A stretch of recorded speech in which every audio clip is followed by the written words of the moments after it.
Have you ever wondered why some people, as they enter their later years, seem to be filled with peace and contentment, while others are weighed down by stress and unrest?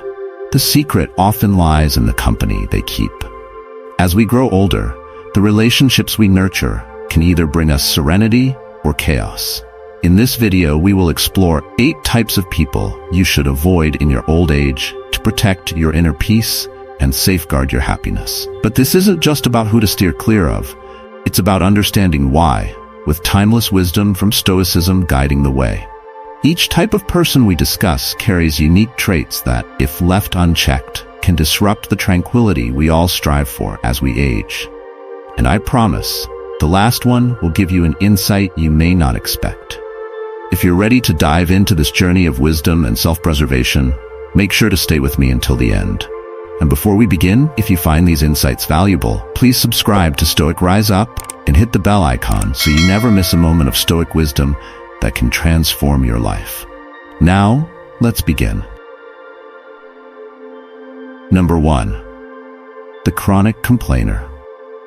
We've all encountered this person, the one who seems to find something negative in every situation, no matter how positive it may appear.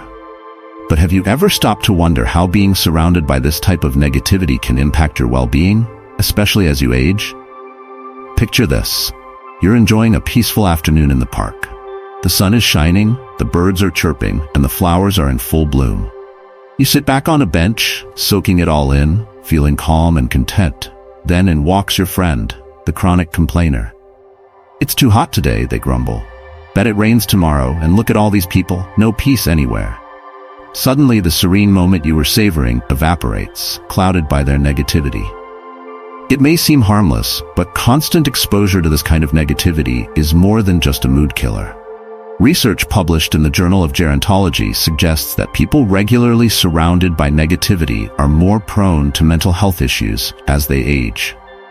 It's as if the constant complaining acts like an emotional virus, slowly wearing down your defenses. The father of positive psychology, Martin Seligman, puts it beautifully.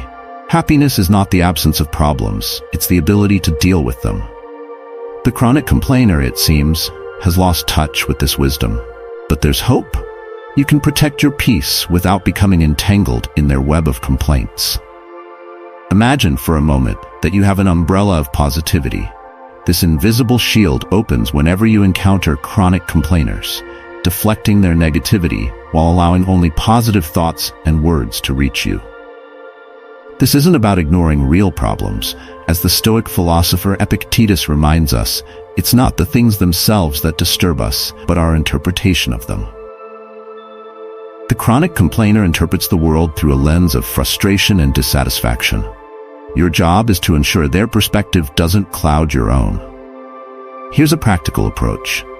When confronted by a chronic complaint, gently challenge it. If they complain about the heat, say, "Yes, it's hot, but isn't it wonderful to enjoy the sunshine after so much rain?" With time, they may start to see the brighter side of things, or they might seek another audience for their negativity. Either way, you maintain your peace.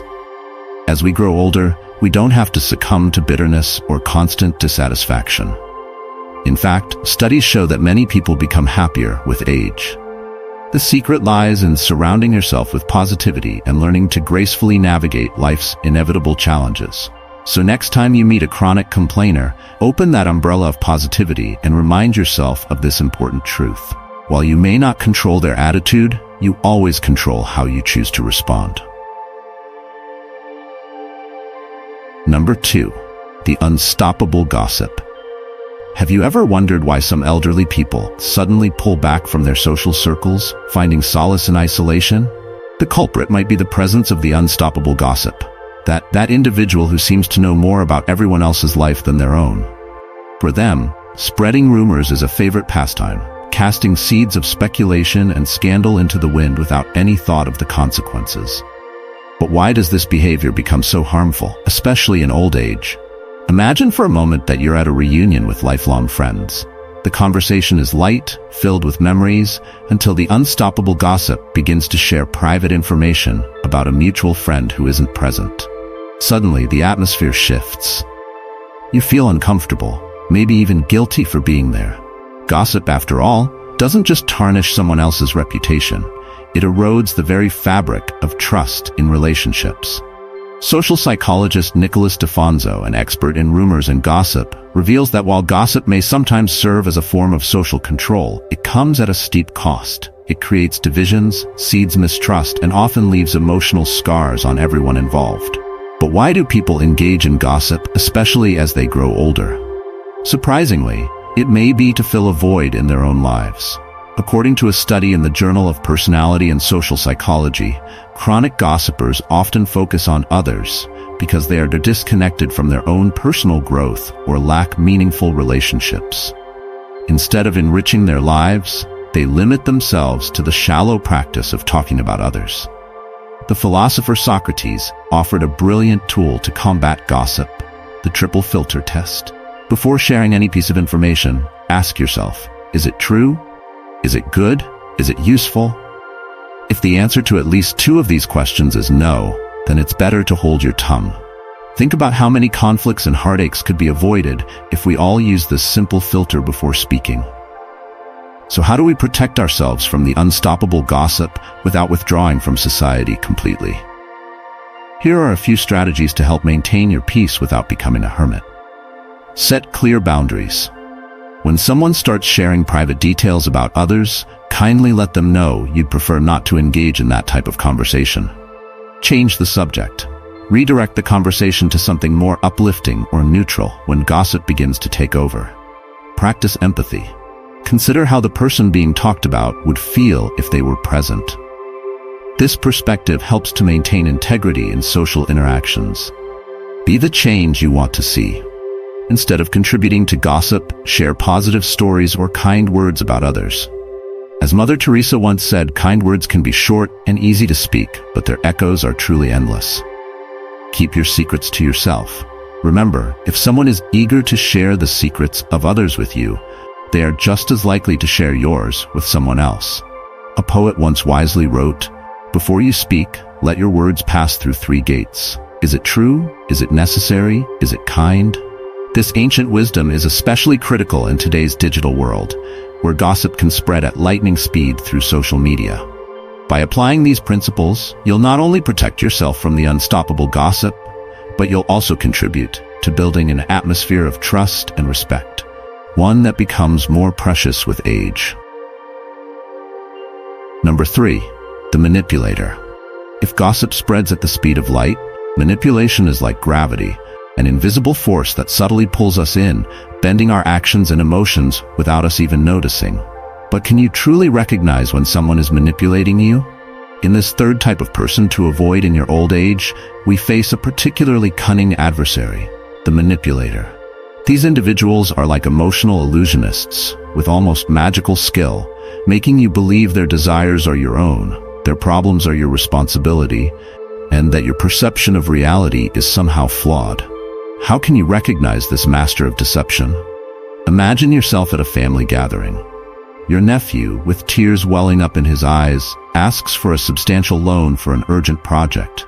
He appeals to your sense of guilt, subtly implying that if you truly cared about him, you wouldn't hesitate to help. Sounds familiar? This is a classic example of emotional blackmail, a tactic manipulators use frequently. Psychologist George Simon, in his book In Sheep's Clothing, describes manipulation as a method of social influence that changes others' perceptions or behaviors through deceptive or even abusive tactics. These tactics can range from gaslighting, making you question your own reality, to playing the victim, always painting themselves as wronged to secure your sympathy. But why are manipulators particularly dangerous in old age? According to a study published in the Journal of Elder Abuse and Neglect, elderly individuals are especially vulnerable to manipulation due to factors like social isolation, emotional or financial dependence, and even cognitive decline. Manipulators exploit these vulnerabilities to control not only your decisions, but also your finances, emotions, and social circles. The damage caused by associating with a manipulator can have long-term effects. Dr. Harriet Breaker, in her book Who's Pulling Your Strings, describes life with a manipulator as living in an emotional minefield, where every interaction can trigger guilt, insecurity, or confusion. How can you protect yourself from these emotional illusionists? The Stoic philosopher Epictetus offers us timeless wisdom. It is not things that disturb us, but our perception of them. By applying this, we can develop what I call the shield of authenticity. This shield has three key components. Self-awareness. Know your values, boundaries, and emotions. When someone tries to manipulate you, you'll notice the discord between their demands and your desires. Assertiveness. Learn to say no without feeling guilty. As psychologist Brené Brown points out, choosing discomfort over resentment is one of the most empowering choices we can make. External validation. Cultivate healthy relationships with people you trust, who can provide objective feedback when you begin to doubt your judgment. Manipulation thrives in secrecy and confusion, so by sharing your experiences, you illuminate the shadows where manipulators hide. One practical tool to detect manipulation is the reciprocity test, proposed by psychologist Robert Cialdini. Ask yourself, does this person respect my needs as much as they expect me to respect theirs? If the answer is no, you may be dealing with a manipulator. Before we move on to the next type of person to avoid, if you're finding value in this video, don't forget to hit the like button and subscribe to Stoic Rise Up so you won't miss our future content. And if this kind of wisdom resonates with you, drop a comment saying, I love these videos. Let's keep learning and improving our lives together. Number 4. The obsessive controller. The obsessive controller is someone who, out of fear and insecurity, tries to micromanage every aspect of the lives around them. But what drives this relentless need for control? Psychologist John Gottman, renowned for his groundbreaking research on relationships, found that excessive control is one of the leading causes of conflict in relationships. In fact, couples experiencing high levels of control are 93% more likely to separate compared to those who practice mutual trust. These numbers speak volumes. The need for control doesn't just damage relationships, it can tear them apart. Imagine for a moment that you're a conductor of an orchestra, and your loved ones, your partner, children, and friends are the musicians. Do you believe the music would sound better if you tried to control every movement of their fingers, every breath they take? Or wouldn't the symphony be far more beautiful if you trusted their talent and allowed them the freedom to express themselves? The Stoic philosopher Epictetus offered a timeless piece of wisdom. Happiness and freedom begin with a clear understanding of one principle. Some things are within our control and others are not. This reminds us that, no matter how hard we try, control over everything and everyone is an illusion.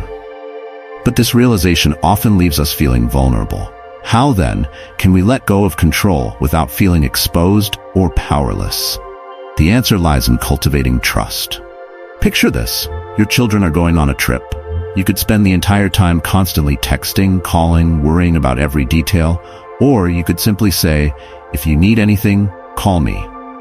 I trust you, and I'll be here if you need me. Which approach do you think would strengthen your relationship more? Trust fosters growth and deepens bonds. It's in trusting that we find true connection, and it's in releasing control that we create space for love to grow. Psychologist Carl Rogers, the father of person-centered therapy, once said, "The curious paradox is that when I accept myself just as I am, then I can change." When we apply this to relationships, we see that when we accept we cannot control everything, and instead trust others, we allow for more authentic, fulfilling relationships to blossom. Now, this doesn't mean throwing caution to the wind and jumping into the unknown without a parachute. It's about finding a healthy balance between being careful and cultivating trust. As author Paulo Coelho beautifully put it, freedom is not the absence of commitments, but the ability to choose. Rather than trying to control every outcome, why not focus on enjoying the present? Often, the most cherished moments in life are the ones we never planned for. The spontaneous conversation with a friend, an unexpected walk in the rain, or the impromptu dinner that turns into an unforgettable night. Psychotherapist Irvin Yalom once reflected that life is a gift, lent to us for a time, and that it's up to us to live it with courage, curiosity, and gratitude. Perhaps it's time to loosen the reins and embrace life's unpredictability. When we release our grip, we allow ourselves and those we love the space to experience life's beauty in its purest form. Ultimately, The grace of any relationship, whether romantic, familial, or friendship, lies in the freedom to be ourselves. By letting go of control, we create a fertile ground for authenticity, creativity, and true love to flourish. Number 5. The attention seeker. The attention seeker is that person who always finds a way to make the conversation revolve around themselves. It's as though they carry an invisible microphone, amplifying their voice above everyone else. Sound familiar? Perhaps it's the friend who always has a more impressive story, or the family member who frequently interrupts to share their latest achievement. But why is this behavior so detrimental, especially in old age? Picture a gathering with longtime friends, each person eager to share their stories and reconnect. Yet, the attention seeker monopolizes the conversation, leaving little room for others to speak. Over time, this can lead to social isolation and strain on meaningful relationships, just when we need these connections the most. Clinical psychologist Dr. Ramani Durvasula describes such individuals as conversational narcissists. These people see every social interaction as a platform to inflate their egos, paying little attention to the emotional needs of others. This behavior isn't just irritating, it can have profound effects on our mental health. A study published in the Journal of Gerontology highlights the importance of balanced and reciprocal relationships. Older adults who maintain these kinds of connections are 50% less likely to develop depression. In other words, having people around who know how to listen, not just talk, is vital for our well-being. So how can we navigate interactions with attention seekers without withdrawing from social life altogether? Here are some practical strategies. Set clear boundaries. When the attention seeker begins their monologue, gently but assertively interrupt with something like, "That sounds interesting. I'd love to share my experience as well." This encourages a more balanced exchange. Use the sandwich technique. Insert your own thoughts in between theirs. For example, "Your trip sounds amazing. It reminds me of when I..." This technique keeps the conversation flowing and inclusive. Ask questions. Redirect the focus to others by posing questions to different participants. "What's your opinion on this?" By steering the conversation, you give others a chance to be heard. Group gatherings. It's more challenging for an attention seeker to dominate a discussion in a larger group setting, where there are multiple voices contributing. Value your time.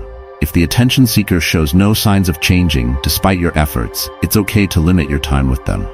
You deserve to spend your time with those who value reciprocal communication. As the philosopher Epictetus wisely said, we have 2 ears and 1 mouth, so that we can listen twice as much as we speak. Perhaps giving this quote to the attention seeker on their next birthday might be a helpful hint. However, not all is negative. Sometimes behind the facade of an attention seeker is an insecure individual seeking validation. Instead of completely avoiding them, we can view it as an opportunity to practice compassion and patience. With time and a little gentle guidance, they may even learn to become more attentive listeners. Number 6. The opportunist. Imagine a friendship that flourishes only when life is easy, yet vanishes at the first sign of hardship. Sound familiar? This is the world of the opportunist, a person who hovers around you when things are going well, but quickly disappears when challenges arise. It's like having a GPS that works perfectly on smooth roads, but shuts off as soon as you hit a bump. The Greek philosopher Aristotle warned us about such relationships in his Nicomachean Ethics. He made a distinction between friendships based on utility and those rooted in virtue. Opportunistic friendships, Aristotle explained, dissolve the moment one party stops being useful or convenient to the other. The bond is shallow and conditional, making it easy to break when the dynamics of benefit shift. Picture your life as a grand celebration. The opportunist is that guest who shows up just in time for the cake but somehow vanishes when it's time to clean up. It's like having a vampire friend who, instead of draining your blood, feeds on your success and good fortune. Sound familiar? Psychologist Susan Krause-Whitborn, an expert on adult development, highlights the unique impact of such relationships in older age. As we grow older, we increasingly value authenticity and depth in our relationships. Superficial connections or opportunistic friendships can exacerbate feelings of loneliness, even in a room full of people. But this doesn't mean all hope is lost. Just as we learn to spot bad deals in stores, we can train ourselves to recognize opportunists in our social lives. Here are a few tips to detect them. Observe patterns. Do they only call when they need something or when you're thriving? True friends will stick around through thick and thin. Analyze reciprocity. Is there a balance in your relationship, or are you always the one giving? Healthy relationships involve mutual support and care. Pay attention to your energy. How do you feel after spending time with this person? If you feel drained or used, it's a red flag. As psychologist William James wisely said, "The art of being wise is the art of knowing what to overlook." When it comes to opportunists, wisdom might mean knowing when to say no and where to invest your energy in relationships that are genuine and reciprocal. However, this doesn't mean we should become cynical or close our hearts to new friendships. Rather, it's about being discerning and nurturing relationships that sustain us, not just on sunny days, but during life's storms as well. Ralph Waldo Emerson beautifully captured this idea when he said, "The only way to have a friend is to be a friend."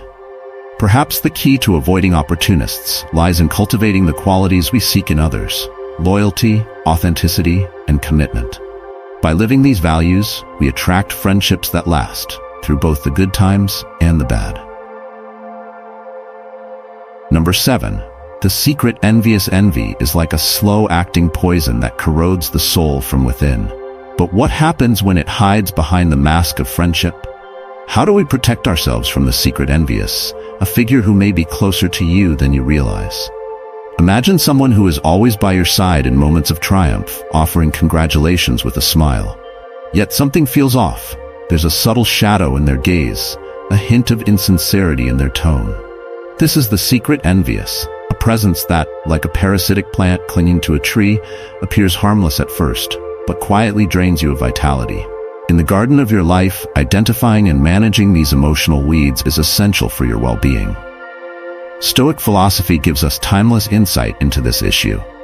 Epictetus, one of the great Stoic thinkers, said, "Envy is the enemy of the fortunate." This reminds us that envy typically arises when someone perceives another's success as a threat to their own self-worth. But what happens when envy is hidden beneath the surface of a seemingly close friendship? Social psychologist Leon Festinger's social comparison theory explains how we evaluate ourselves by comparing our lives to others.